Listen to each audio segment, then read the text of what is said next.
Hey everybody, welcome to the Your Move podcast. I'm Jeff, your host. Before we hear from Andy today, I wanted to give a quick shout out to Doug, who's one of our listeners. This podcast has helped him to make some significant decisions that have literally shifted the course of his life. With his permission, here's a few of the Doug-approved highlights. Okay, so Doug started out living his life like a lot of us. He was confusing pleasure for happiness. And Doug would say that he wasn't doing the hard work that would eventually set him up for long-term happiness. So when a friend told him about the Your Move podcast, Doug started listening. And through some of his favorite series like Ask It and What Makes You Happy, he not only learned how to spot the wise choice, he learned how to make them. In situations that easily could have gotten messy, Doug made choices through the filter of what would preserve his peace. He continued to make wise decisions by investing his time into a gathering of guys he could depend on and who could depend on him. And rather than rushing a relationship, he allowed time and wisdom to grow it into what it is today, a brand new marriage. Congratulations, Doug. Much like Doug, we hope you also find some easy to remember takeaways from today's podcast. We really do believe that the next 30 minutes will help you make better decisions and as a result, enjoy life with fewer regrets. So today, we're going to conclude with Andy's fourth message in his four-part series, Starting Over.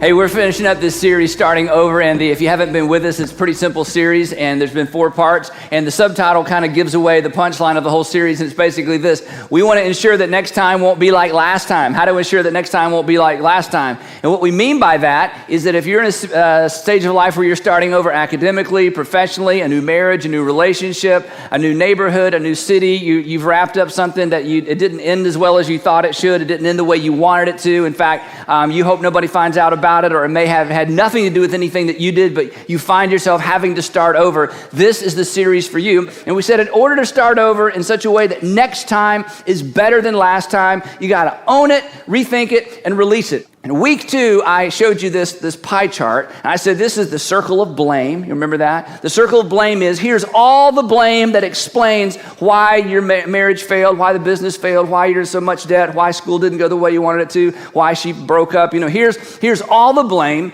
And we said essentially, there's part of it that where we're to blame, and then there's part of it where other people are to blame. And so in week 2, we talked about your fault. And we said when it comes to, owning our part of the equation, our part's usually never any larger than that, right? Because this is the story we like to tell. She was such a liar. They told me when I went to work there, but it didn't work out. That teacher, nobody can get along with that teacher. He said, this is the story we love to tell, but we said, come on. At every failure, every junction, every transition in life where things didn't go well, there's something we have to own. There's part of it that we have to blame. So week 2, we talked about discovering what this is. This week, I want to talk about the rest of this pie. So when we talk about owning it, that's the part that you're responsible for. When we talk about letting go, we talk about moving forward in this third part of the list, or third thing on the list. We're talking about this element right here. Now, let me kind of boil it down to one simple thought, and then we're going to kind of tease this out a little bit. Here's the thing. This is huge, just like not owning your part of the pie enables you to smuggle your issues into your future, okay? Just like not owning this allows you to smuggle your bad habits, your addictions, your issues into your future, not dealing with this enables the person who hurt you to smuggle their issues into your future.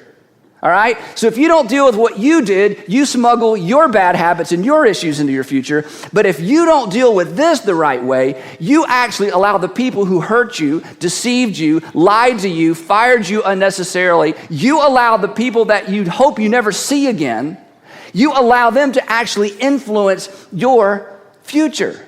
Now, I'm not going to have you raise your hands because that would be stupid, but who wants to do that? Who wants to allow the people that have hurt them the most to continue to have influence in their future? And for some of you, this is why your second marriage is looking a lot like your first marriage. And your first husband said, you're just like your mom. Okay, so you got rid of him. And then lo and behold, your second husband said, you're just like your mom. You're like, what's with these people? Well, what's the common denominator? That would be you. Because you keep following yourself around. You show up in every relationship. You show up in every financial transaction, okay? This is going to be a lot of fun today, isn't it, already? So here's the thing. I know you, and I'm the same way. None of us want the people who create chaos in our lives, either in childhood or that last job or that last neighborhood or that last team or that last school, whatever it was. None of us want to allow the people that created, stuff in us to have influence in our future. And the only way to make sure next time isn't like last time, the only way to make sure that they don't follow you into your future is to deal with what happened in this segment of the blame chart. So I'm going to ask you two really insensitive questions. And if this just becomes so emotional, you can't stand it, I understand that. It's why I quit trying to counsel people, because they just get mad and leave and wouldn't do what I said anyway or ask them to do. So here's two questions I used to ask people all the time, and they never had a good answer for. And they looked at me like, what stupid questions? So I thought I would just try them out one last time, because I think these are important questions as it relates to moving on to ensure next time is better than last time. The first question is this: how far into your future do you intend to carry the angst created in your past?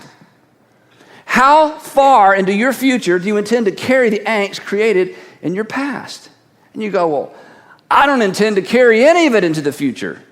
Well, then you have to do something. Here's the second bad question, because I can tell you didn't like the first one. So let me say it a different way. How long do you plan to allow the people who mistreated you to influence you? How long? Another week? Another month? Another marriage? Another season? Your whole career? You say, well, I don't really plan any of it. I know, that's why this is an important question. We don't plan it. We just live. And we just have bad attitude, and we have all these fears and anxieties, and we don't trust people, and we're angry, and we have a short fuse, and people know what our issues are. Don't bring that up and stay away from that, because she's, you kind of walk on eggshells around him or her. And again, we've allowed the people who've hurt us most to kind of follow us into our future. They've smuggled their way in. They've camouflaged themselves in terms of just the story we love to tell, but they continue to drive our emotions. So this is a good question. How long do you plan to allow the people who mistreated you to influence you? Yeah, it's real quiet, because it's either a bad question or you don't want to think about it. So let me ask you an easier question. Have you ever met somebody and they're like they sort of have a wrinkle-free life? Everything's just kind of not perfect, but it's like, wow, they've got their act together. They've got their marriage together. Their kids they're not like all going to, Ivy League schools, but they're like great kids and they're responsible. And when you're at their home, you just feel like that couple, that individual, that guy, that girl, they've kind of got their act together. You ever met anybody like that? And then you hear their story, and they have some like big, gargantuan, ugly monster of a thing in their past. And you're like, oh, and you think to yourself, I would have never guessed. I would have never guessed. If you would never guess she has that in her past. You would never guess he has that in his past. You would never guess she was raised in a home like that. You would never guess. When you meet them now, it's like there is no trace of that in their lives. You ever meet people like that? And you're like, wow. Now, when I meet people like that, because of what I do, I always ask them this question, always. I always say, okay, wait. How did you do that? How did you get from, oh my gosh, to, I'd like to be like you when I grow up? Here's what I always hear, and in fact, if this is your story, this is how you would say it in some capacity. I always hear the word decided. The answer is they decided. 100%. How in the world did you grow up in that and end up like this? How in the world did you go through a season of that professionally, and now I don't sense any bitterness, I don't sense any anger, there's not an edge, you seem to have peace. How did you get there? And 100% of the time is because they decided. They decided. They made up their mind. They decided. These are my words, not theirs. They decided that their past would remind them, but it would not define them. They decided somewhere along the way, as bad as that was and as shaping as that was and as tempting as it might be to tell that story my whole life and allow it to shape me and define me, somehow they found the courage or the power or the insight to decide, to make up their minds. The past may remind me, but it will not define me. They made up their minds. They decided. In fact, I have a really dear friend who, her past is, it's one of those stories and you think, okay, you get a pass, you do not have to forgive. You should just stay mad, okay? You get a pass. Everybody else needs to forgive, not you. If anybody that would do that to you, you deserve to be crazy. You deserve to have a bad attitude. Well, her story is kind of one of those stories. So about a month ago, I knew I was going to talk on this subject, and I've known her a long time, and so it was a little insensitive of me, but I said, hey, can I ask you a personal question? Because I just want your first thing that comes to mind when I ask you this question. So I asked her, how did you get from there to here? How did you get from all of that would just put most people away? How did you get from that to this point now where when people meet you, they would never guess that that's a part of your past? And I'm going to tell you what she said. And when she said it, I got my phone out and tried to write it down word for word, because this is exactly what came out of her mouth, unprepared, no coaching from me. Here's what she said. I decided there was enough pain in life. I wasn't going to drag that along with me the rest of my life. It wasn't worth it. I decided there's going to be enough new pain. There's going to be enough new drama, enough new dysfunction. Why in the world would I want to drag that around with me the rest of my life? I decided it wasn't worth it. And through a process, she put it away. And it has informed her decisions, but it does not control her future. So to ensure that next time is better, it won't be like last time, you got to release the past so the past can release you. You have to. If you want to make sure you don't drag not just lessons from the past, but the emotions of the past, the anger of the past, the sort of thing that kind of keeps you off balance into your future, you've got to find a way to let go of the past, release the past, so your past will inform your decisions, but it will not control your life. Now, I know that you want that. I know you want that. But it's critical that you find a way to do this. Now, the religious term for how you get there, this isn't going to be a surprise, and this isn't brand new information. The way that you get there ultimately is you forgive. You forgive. Now, here's the thing about forgiveness. Forgiveness is so powerful. Forgiveness allows us to leverage the lessons of the past without lugging around the luggage from the past. Forgiveness is what allows you to learn from the lessons from the past without lugging around all the luggage, all the baggage, all the inappropriate emotion of the past. Now, here's a really cool thing. In the New Testament, there's a letter the Apostle Paul wrote to some Christians in Ephesus, and we call it the Book of Ephesians. It's not really a book. It's just an ancient document that got put in the New Testament that's a wonderful little document. Paul hated Christians, then he became one.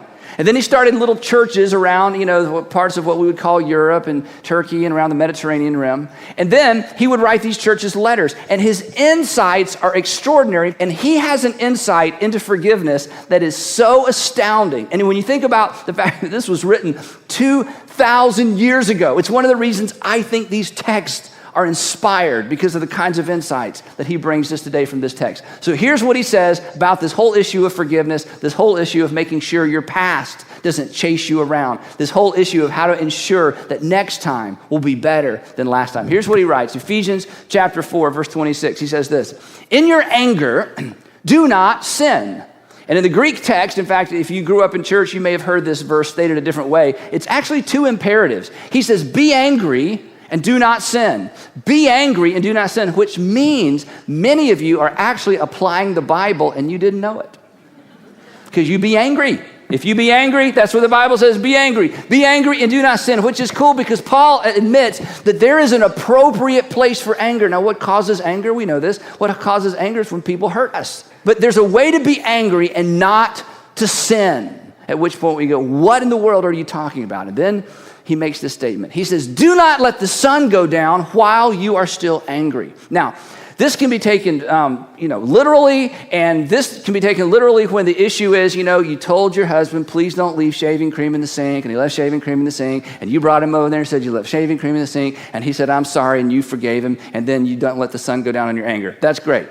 But there is anger that's too big to deal with by sunset, right?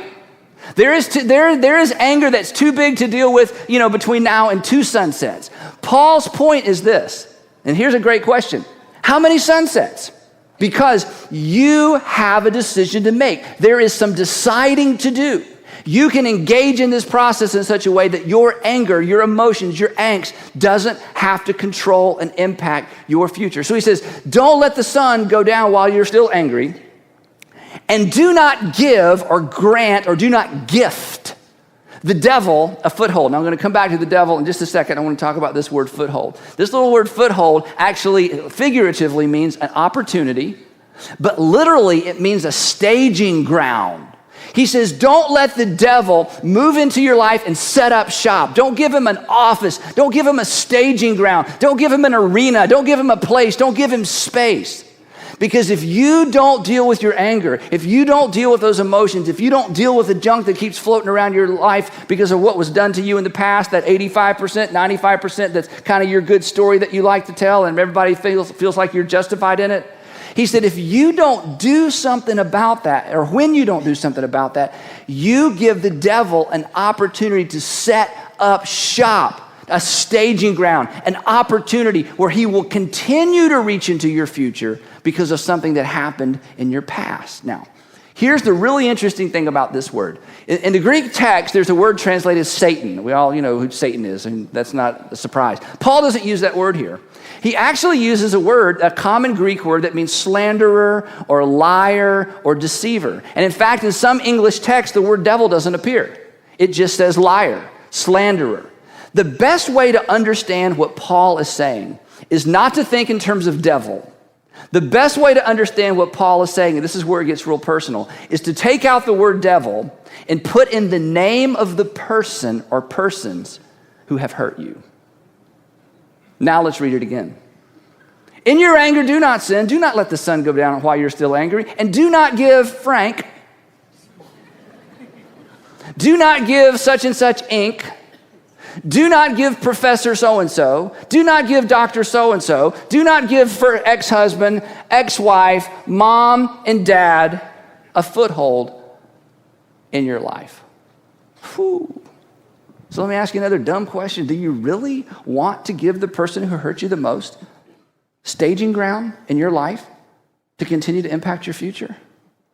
Of course not. Paul was so insightful 2,000 years ago to know this. If you don't deal with your anger, it doesn't matter what kind of future you hope you have. If you don't deal with your angst because of the past, it doesn't matter what your plans and your hopes and your dreams are. You are giving the people who have hurt you, betrayed you, deceived you, whatever your verb is, you have given them a place, a permanent place in your life and a permanent place in your future. That's why he says, don't let the sun go down. Do something about it as quick as possible. Do something about it now. Don't think it's just going to go away. You have a decision to make. It's why every single person that surprises me or will surprise you with their story, when you ask them, how did you get from there to here? You will hear at some point, you will hear them say, I decided. My past might inform me, but it does not conform me. It might inform me, but it does not control me. It might help me make better decisions in the future, but it does not dictate my future. So there's a place for anger, but we have to learn to keep anger in its place. Now, he goes on a few verses later. He brings us to our word. He says this, get rid of, there it is again, we have a responsibility. We can do something about this. You're not a victim. You don't have to spend the rest of your life telling your sad story and being a sad person. He says, get rid of all bitterness. Now think about that. You have the power, you have the ability, there's something you can do according to Paul to get rid of bitterness. You say, no, the only way to get rid of bitterness is for the person that caused the bitterness to come to me and apologize. Well, that doesn't get rid of your bitterness. That just gives you an opportunity to say, I forgive you or I don't forgive you, but that doesn't mean you won't be bitter. This is you issue. This is your issue. If you're bitter, you have something to do. If you're bitter, there's work to do. If you're bitter, somebody else owning what they did to you doesn't remove your bitterness. This is something for you to do. He says, get rid of all bitterness, rage, and anger, and slander along with every form of malice. And then he says, be kind and compassionate to one another. And there's our word, forgiving one another. And the word forgiveness, or the word forgive, to kind of put it in a context that maybe brings a little bit more emotion and a little bit more focus, the word forgiveness in this context really just means to pardon. Do you know what a pardon is? A pardon is when a judge looks at somebody and says, you are absolutely guilty of what you're accused of, but you don't have to pay for it. You are absolutely guilty. You did it. Now, your attorney didn't talk us all into thinking you didn't do it. You did it. You are guilty. We as the court have decided not to hold you accountable for what you did. You are pardoned. You are forgiven. Now, let me just tell you, I bet you've heard this before. Maybe you're here today just for this one idea. The only way to break the chain between what has been done to you and your future, the only way is to pardon. And I know if I heard your story, I would agree with you, they don't deserve it. But listen to me. God thinks you deserve it. God who loves you thinks your future family and your future relationships deserve it. The people who love you and care about you think you deserve it. And the best thing you could do for you, not the person who hurt you, the best thing you could do for them, for you, is to decide, I pardon you. I don't hold you accountable. You are free to go. You're not following me into my future. Now, if you're not a Christian, this is optional. You get to decide how much of this you like or don't like. But if we're Christians, we are so on the hook because the next thing Paul says is this: just as in Christ, God forgave you. In other words, he says, wait, I know what they did was horrible. I know what they did kind of wrecked your childhood. I know what they did wrecked your credit rating. I know what they did. There's just some things you're not going to get to experience because of what they've done. I know it's bad. But just remember this, all of this happened under the canopy of your heavenly Father looking you in the eye at some point in your life and saying, you know what? I am not going to hold you accountable for what you did in terms of my relationship with you. You are pardoned. You are forgiven. And Paul says the thing that should motivate those of us who are Christians to at least consider, to at least step up to the line, to at least contemplate the reality of forgiving the people who've hurt us the most, is not simply because they deserve it, they probably don't, but because God in Christ made that very same decision for you. This is amazing. God does not factor your sin into his relationship with you. God does not factor your sin into his relationship with you. He freed himself of the burden of looking at you through the filter of your sin by choosing to pardon you. Another way of saying it is this: your future relationship with God isn't shadowed by your past sin. He disconnected your past sin from his future relationship with you. And now Paul says we have the same opportunity if we choose to take it. We can decide to decouple what has been done to us from our future through the very same exercise of forgiveness. Now, sometimes when I talk about this, and there's a Q&A or we can have a conversation or one-on-one, people say, okay, well, what if somebody broke the law? So let me just say something real quick about that. If someone broke the law, you should call the police. If someone broke the law, they should be prosecuted. But even then, this is huge, even then, now they have to go before two courts, yours and the government's. And the government may lock them up, but you still have the opportunity to personally pardon them. And your best bet for moving forward is to choose, you don't owe me. Because pardon uncouples their impact on your future. So here's what Paul says. He says, look, you want to go forward? You want to leave, you want to learn some lessons from the past, but you don't want the past, following you around everywhere and impacting every future relationship, every future, financial dealing, every, attitude and every emotion that you experience. He says, then pardon as you've been pardoned. And here's what I would add to what Paul said. And you go first so you can go on. The reason I say that is sometimes people say, well, if they'll ever come to me and apologize, no, you don't have to wait for that. They're never going to apologize. And they're never going to apologize fully. And they're never going to apologize in such a way that you feel released. Because they don't even understand what they've done most of the time. They don't even remember what they've done most of the time. In some cases, they're not even around. So you go first. This is why Paul said, get rid of bitterness, get rid of bitterness. You don't have to wait for somebody else to do something. You can decide to get rid of all bitterness, malice, anger, and slander. So, pardon as you've been pardoned. Go first so you can go on. And here's my super specific application that I would highly recommend if you think this is an issue for your life. Make a list. Make a list of what they owe you. Now, this is one of the most powerful things you can do, and this is one of the reasons some of you are thinking right now, Andy, I already did that. I already forgave them, and there's no difference, and I haven't changed. Nothing's changed, and here's why. Because you forgave them generally, you need to forgive them specifically. Here's one of the most powerful exercises you can go through. This means it's going to take more than just before the sun sets today. You need to fully engage and fully embrace exactly what they owe you. Because a pardon is deciding someone doesn't owe you for what they've done to you. And in order for the pardon to be complete, you need to list the crimes. So you need to get a list, and you need to say, what did they take from me? They took my childhood.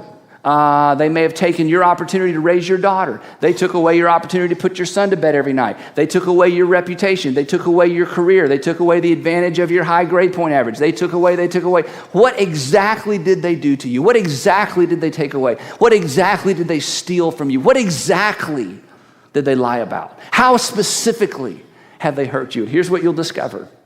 When you start your list, it will be longer than you ever imagined. And as you make your list, some of the energy is going to come out of your story. And as you make your list, it's going to become clearer and clearer and clearer just what a really big deal this is. Because when you tell your story, you talk a little bit of this and a little bit of that, and he said and she said. But when you finally make a list, here is all that they took from me. Here is all that they owe me. Something powerful may happen inside of you. And once you've decided what they owe you, that's when you hold that up, not to them. They don't have to be a part of this. And you decide, you don't owe me anymore. And you know what else you're going to discover? Most of what they took from you, they can't pay you back anyway. Let me ask you this way. How ridiculous, come on, how ridiculous, and I don't mean something's wrong with you, but we all get confused with this. How ridiculous to spend your whole life waiting to be paid back something that can't ever be paid back. Your wacky dad can't give you your teenage years back. Your mom can't put you to bed every night. Your son can't undo the damage that he did. Your daughter can't undo. Even if your boss came back and apologized, they can't restore what was taken. So here's the strange thing. Why hold over someone's head a debt they couldn't repay even if they wanted to? You have the potential to become one of those people that when people finally dig around and hear your story, they will be amazed.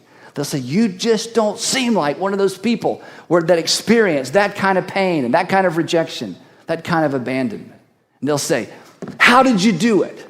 And you'll say, I decided. Now, one warning from week 2. This is very important. Back to our chart. Until you own this, you will have a very difficult time pardoning this. Now, let me explain why. Because this, for most of us, is very, very difficult to admit. And one of the reasons it's so difficult to admit is because there's so much of this. They did so much. Why in the world would you even spend 30 seconds of your time talking about this? You had such little to do with what happened. Why in the world talk about it? Why in the world admit it? And for some of you, if I could be kind of personal, for some of you, this is so painful to admit that you will spend, if you're not careful, you will spend the rest of your life hiding it in the fog of all this. Your story is so compelling that you'll never be forced to deal with this. But I'm telling you, until you own this, that's why I started with this rather than this. Until you own this, you're going to have a very, very difficult time releasing and pardoning this. I'm talking about anything that's happened to you from the time you were 18 years old and older. You've got to own it before you can forgive it. But the good news is this. If you do this, your past will remind you, but it will not define you. You can move on. Release the past, and so the past can release you. Thanks so much for listening to Your Move. We hope you found a piece of advice that helps you make better decisions in your daily life. Meet us back here next week for another episode of Your Move.